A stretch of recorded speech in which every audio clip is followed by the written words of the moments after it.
بسم اللہ الرحمن الرحیم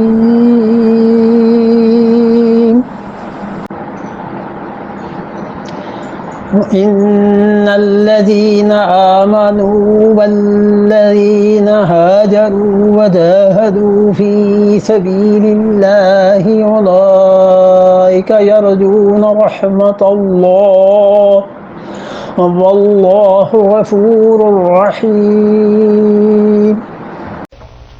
ان الذین آمنوا، اور جو لوگ ایمان لائے، والذین ہاجروا، اور جن لوگوں نے ہجرت کی، وجاہدوا، اور جنہوں نے کیا ترجمہ کیا ہے؟ جہاد کیا. اور کوئی ترجمہ؟ یہ ترجمہ کیا ہے کسی نے؟ چلو آپ نہ کہ آپ کر رہے ہیں ترجمہ، یہ نہیں ہیں. اسٹرگلڈ، وہ صحیح ترجمہ ہے. وجاہدوا فی سبیل اللہ، اور اللہ کی راہ میں ہر طرح کی کوشش کی. جہاد جو ہے نا، ان کوششوں میں سے ایک کوشش ہے. تو دیکھو جتنے بھی لوگ قیامت تک ایمان لائے اور انہوں نے ہجرت کی، اور اس کے ساتھ ساتھ کوئی نہ کوئی کوشش وہ دین کی کرتے ہی رہے. مثلا یہ بھی کوشش تھی کہ تعلیم کو پھیلایا، مثلا یہ بھی کوشش تھی کہ انہوں نے دین کو پڑھا، مثلا یہ بھی کوشش تھی کہ مسلمانوں کے لیے ایسے ادارے قائم کیے جہاں مسلمانوں کی پرورش، تربیت، تعلیم، یہ چیزیں کی جا سکیں. یہ بھی کوشش تھی کہ جہاد کیا. یہ بھی کوشش تھی کہ صحیح اصولوں کے مطابق اسلامی حکومت بنانے کی کوشش کی. جتنی بھی کوششیں ہیں مفسرین کہتے ہیں جاہدوا فی سبیل اللہ میں داخل ہیں. اس لیے صرف اس کا ترجمہ اگر یہ کر لیا جائے کہ اللہ کی راہ میں جہاد کیا تو یہ ایک سمت آپ دکھا رہے ہیں. باقی یہاں مراد سارے اعمال ہیں جو بھی اللہ کے لیے کسی نے کیے. اور پھر اس کے لیے بڑی زبردست بشارت ہے، اولئک یرجون رحمت اللہ، کہ ایسے لوگ ہیں جو امید رکھتے ہیں اللہ کی رحمت کی، کہ اللہ ان کے ساتھ مہربانی کرے گا، اللہ ان کے ساتھ رحم کرے گا. جو ایمان لائے اور جنہوں نے ہجرت کی اور کوشش کرتے رہے، اللہ کی راہ میں کام کرتے رہے، تو اللہ کی رحمتیں ان پہ برسیں گی. اور یہ کوششیں ہر طرح سے ہو سکتی ہیں. کوئی آدمی تلوار سے کوشش کرتا ہے، کوئی آدمی اسلحے سے کوشش کرتا ہے اللہ کی راہ میں، اور کوئی آدمی کام کرتا ہے، محنت کرتا ہے، قلم کے ذریعے محنت کرتا ہے، کوئی آدمی زبان کے ذریعے محنت کرتا ہے، کوئی آدمی اپنے مال کے ذریعے محنت کرتا ہے. جتنی بھی محنتیں ہیں، جتنی طرح کی بھی ہمت جس نے کی ہے، سٹرگلز کرتا رہا ہے، یرجون رحمت اللہ، اللہ کی رحمت اس کے ساتھ ہے. اللہ کی رحمت کی اسے امید رکھنی چاہیے.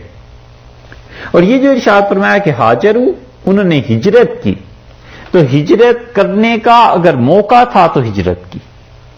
جیسے کسی ملک میں اسلام پر سرے سے عمل کرنا ہی منع ہو جائے، مسجدوں کو تالے لگ جائیں، کوئی نماز نہ پڑھنے دے، یا اور بہت سی چیزیں ہیں، ایسی صورت پیش آ جائے تو اس جگہ کو چھوڑ کے چلا گیا.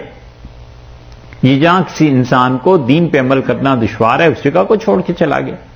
تو ہجرت اس معنی میں.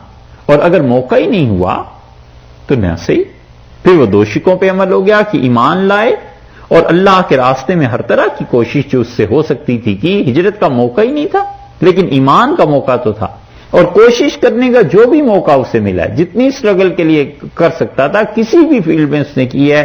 یرجون رحمت اللہ، اللہ کی رحمت کی امید ہے اس کے لیے، وہ اللہ سے رحمت کی امید رکھتا ہے. اور اس سے فقہا نے ایک مسئلہ ثابت کیا ہے تو چھوٹی سی بات لیکن کتنی بڑی بات ہے. دوسرے لفظوں میں انہوں نے کہا اللہ سے ہمیشہ اس کی رحمت کی امید رکھنا مستحب ہے، بہتر ہے، ثواب کی بات. کبھی اللہ سے نا امید نہ ہو، اس سے ہمیشہ اچھی رحمت کی امید رکھی. حضرت جابر رضی اللہ عنہ نے کہا میں نے رسول اللہ صلی اللہ علیہ وسلم سے آخری جملہ جو سنا جبکہ آپ کی وفات میں 3 دن اور 3 راتیں رہ گئی تھی، اور میں حاضر ہوا تو آخری بات جو میں نے سنی رسول اللہ صلی اللہ علیہ وسلم سے، ارشاد فرمایا کہ تم میں سے کوئی آدمی اس حال میں نہ مرے کہ اللہ سے اچھی امید نہ رکھتا ہو. ہمیشہ اللہ سے اچھی امید رکھنا مطلب یہ ہے کہ مرنا تو کسی بھی وقت ہو سکتا ہے، تو ہمیشہ اللہ سے اچھی امید رکھو. یہ ہے دلیل اس کی کہ اچھی امید خدا سے رجا.